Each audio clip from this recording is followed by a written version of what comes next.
Wie das geendet hat, war es sehr eben destruktiv und irgendwie die Jahre davor hat es irgendwie so in Schatten gestellt. Haneen Elias, die davor gesungen hat, auch bei Titanic Ride. Man muss dazu wissen, dass sie halt immer mal dabei war, dann mal wieder nicht, mal wieder dabei und so weiter. Und die letzte Show, die wir halt hatten in London, das war der Brixton Academy, da ist sie halt am Nachmittag ausgestiegen, hat uns dann sozusagen auch wieder mal hängen lassen oder was, aber da war es halt eben so das eine Mal zu viel. 2011, Atomic Teenage Riot, and some people ask if it's still necessary. Well, very much so.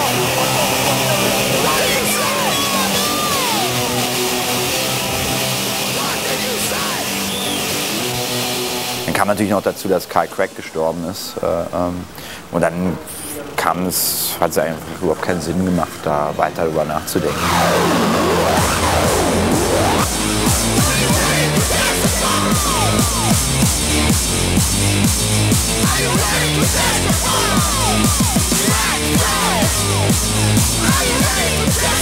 Als dann Haneen mich kontaktiert hat, war es eher so, okay, lass uns doch irgendwie Frieden machen, lass doch mal eine Show spielen.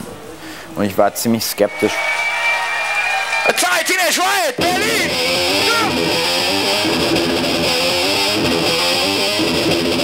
Wenn eine Band sich wieder zusammentut, oft fehlt dann halt diese Energie, die dann eben bei Titanic Ride so super wichtig eben ist. Und dann war es halt eben so, dass CX-Getronic dazu gekommen ist. CX-Getronic hat dann eben gleich gesagt, pass auf, ich schreibe Sachen neu, aus meiner Perspektive.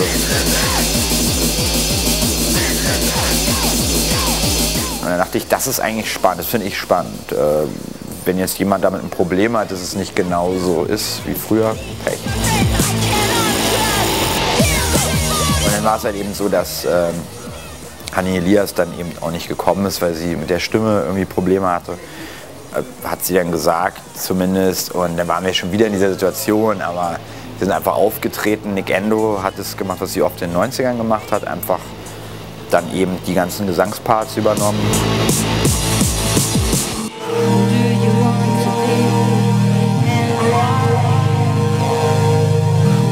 Und dann kamen einfach immer mehr Shows dazu.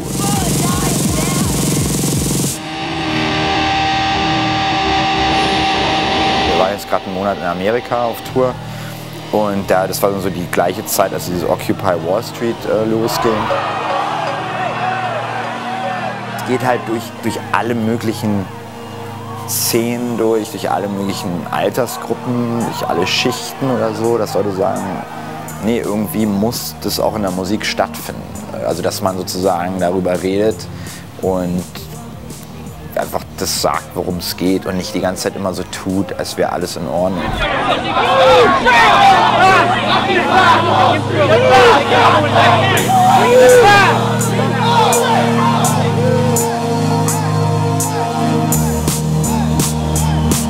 Ich sehe den Staat eben als sehr feindlich an und vor allen Dingen, wenn er diese Verbindung eingeht mit den Konzernen, wo man halt das Gefühl hat, die Politiker sind nur noch Marionetten.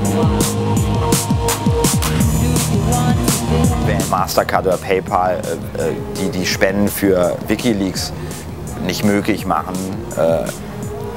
was einfach nicht geht. Und dagegen muss jemand was machen. Und da finde ich es Anonymous halt eben gut, weil sie außerhalb von einer politischen Partei sich bewegen.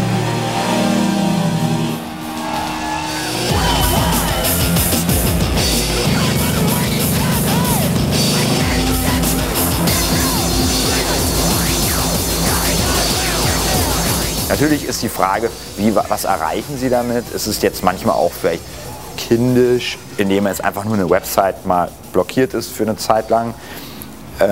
Ich finde es sehr wichtig, weil es eben ein Signal sendet an alle anderen, sich darüber mal Gedanken zu machen.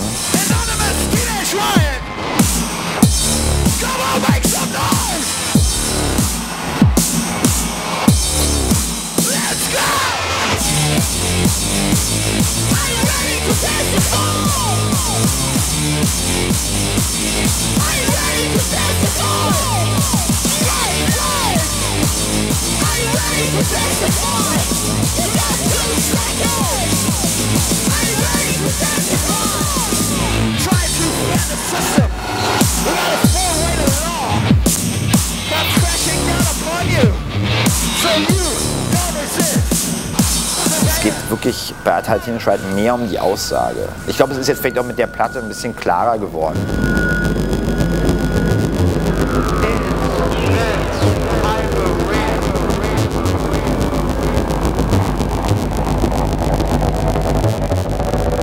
Das Hyper-Real geht natürlich hauptsächlich darum, um eben Baudrillard und dieses, inwieweit setzt sich das, was man aktiv macht im Internet zum Beispiel, inwieweit lässt sich das übersetzen in die Realität, in die non-virtuelle Welt. Also viele, glaube ich, sind mittlerweile so, ja, da ist dann eine Facebook-Gruppe und die ist gegen Wahlabschlachtung, da kriege ich jetzt Like drauf.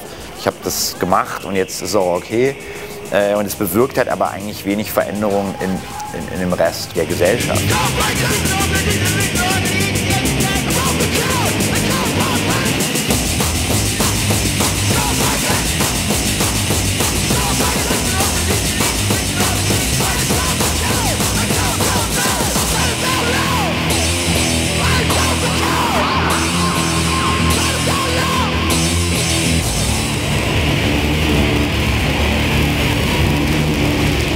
Natürlich wollen wir, dass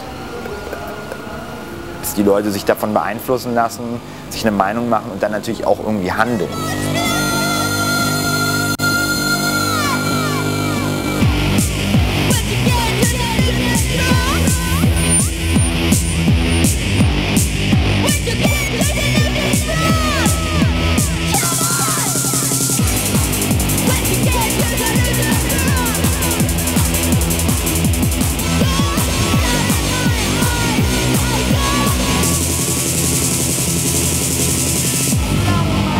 Wir machen ja genau mit dem gleichen Equipment noch Musik.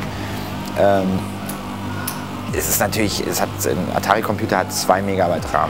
Also wahrscheinlich hat der Toaster von uns mehr RAM. Ich wollte mich noch bei unserem Atari-Computer bedanken. Man muss extrem radikale Entscheidungen treffen. Nehme ich jetzt den Sound noch rein? Wenn ich den reinnehme, dann muss ich was anderes löschen. Komme ich damit aus und so weiter. Also Italienisch Ride hat also fast schon so ein Dogma, weil eben der Sound der Band sozusagen eben daran eben sich auch definiert.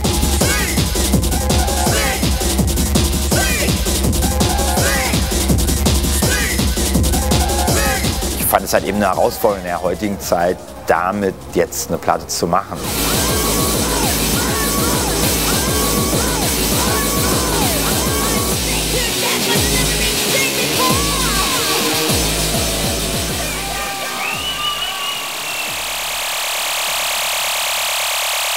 Deswegen fand ich das Konzept einfach gut, das eben auch so mit Fragezeichen zu versehen. Wie gesagt, weil ich halt selber eben auch ein bisschen skeptisch war.